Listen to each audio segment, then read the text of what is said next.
Bahwa kemudian pada hari Rabu tanggal 4 Februari 2026, tim KPK bergerak secara paralel ya di beberapa lokasi di wilayah Jakarta dan Lampung. Jadi secara bersama-sama ada yang di Jakarta, kemudian juga ada yang berangkat ke Lampung untuk mengamankan 17 orang yang diamankan dalam tertangkap tangan ini.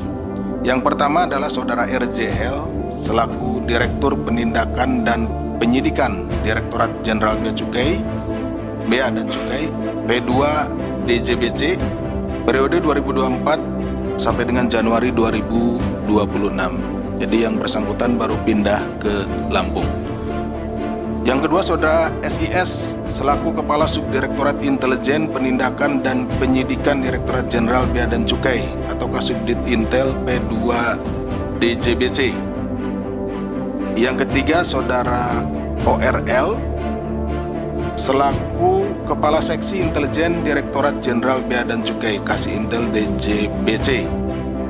Yang keempat, saudara AND selaku Ketua Tim Dokumen Importasi PTBR. Yang kelima, saudara DK selaku Manajer Operasional PTBR. Yang keenam, saudara IK selaku Driver saudara ORL.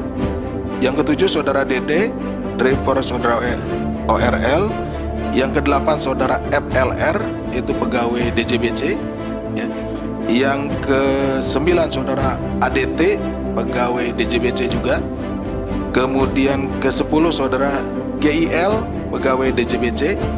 Yang ke-11, saudara ANT selaku saudara dari saudara ORL. 12 SLS pegawai DJBC. 13 BY pegawai DJBC. 14 CM pegawai DJBC. 15 AND dari PTBR. 16 saudara IHN dari PTBR dan 17 saudara DD dari PTBR.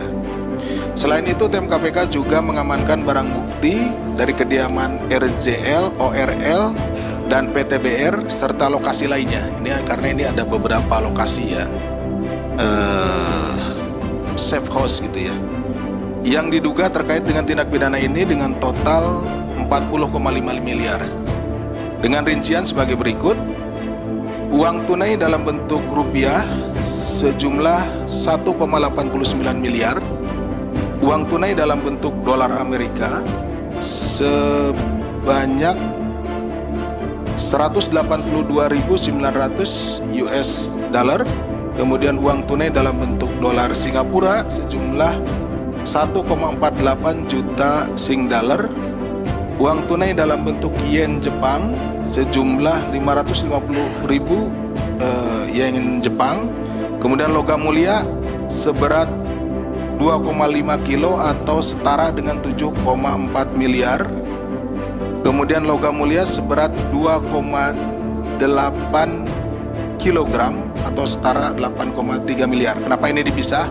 Karena ini ada dari dua tempat gitu ya. Ya, kalau ditotalkan berarti 5,3 kilo. Ya, seperti itu. Dan terakhir, 1 jam tangan mewah senilai 138 juta rupiah. Adapun konstruksi perkaranya adalah sebagai berikut, bahwa pada bulan Oktober 2025 terjadi permufakatan jahat antara ORL, SIS, dan para pihak lainnya dengan JF, AND, dan DK untuk mengatur perencanaan jalur importasi barang yang akan masuk ke Indonesia. Jadi yang ada permufakatannya itu di jalurnya. Jadi di Bea Cukai itu ada 2 jalur. Ada jalur merah, kemudian ada jalur hijau. Nanti itu yang permufakatkan di antara mereka.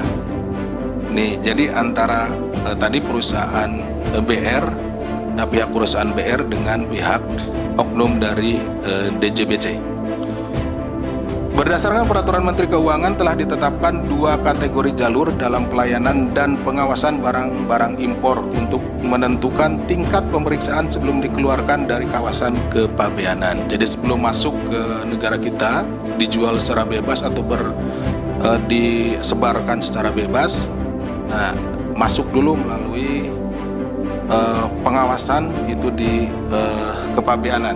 Ya, ini jalur hijau yang merupakan jalur pengeluaran barang impor tanpa pemeriksaan fisik barang. Jadi kalau dinyatakan ini misalkan masuk jalur hijau, ya sudah nggak diperiksa gitu, seperti itu ini. Karena memang mungkin bukan barang-barang berbahaya dan lain-lainnya ya. Kemudian yang jalur merah itu dengan pemeriksaan fisik barang. Jadi perbedaan dua jalur tersebut.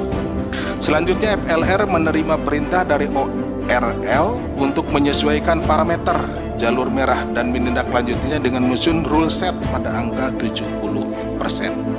Ini di setnya, di setupnya di jalur merah ini kan nanti masuk ke alat pemindai ya, pemindai gitu ya, atau mesin pemeriksa barang masuk, X-ray ya seperti itu. Nah, ini udah di setting gitu ya, di 70%.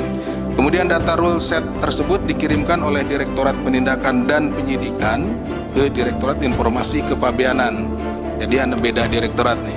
Tadi ada penindakan dan penyidikan, ini kalau yang mengurusi masalah nanti lewat jalur gitu ya, seperti itu, peralatannya itu di Direktorat IKC, Informasi Kepabeanan dan Cukai.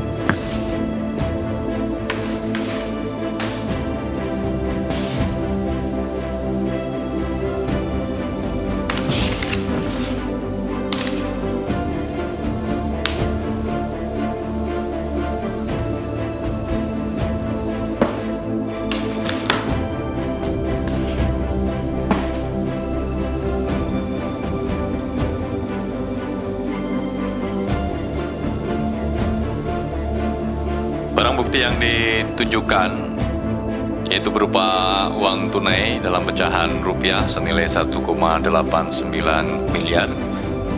Kemudian uang tunai dalam bentuk dolar Amerika sejumlah 182.900. Kemudian dolar Singapura senilai 1,48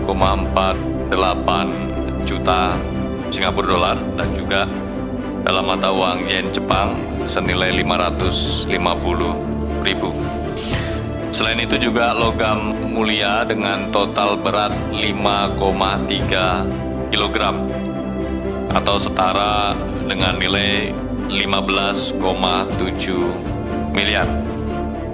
Kemudian satu jam tangan mewah senilai 138 juta, sehingga total dari barang bukti yang kita tunjukkan ini senilai sekitar 40,5 miliar.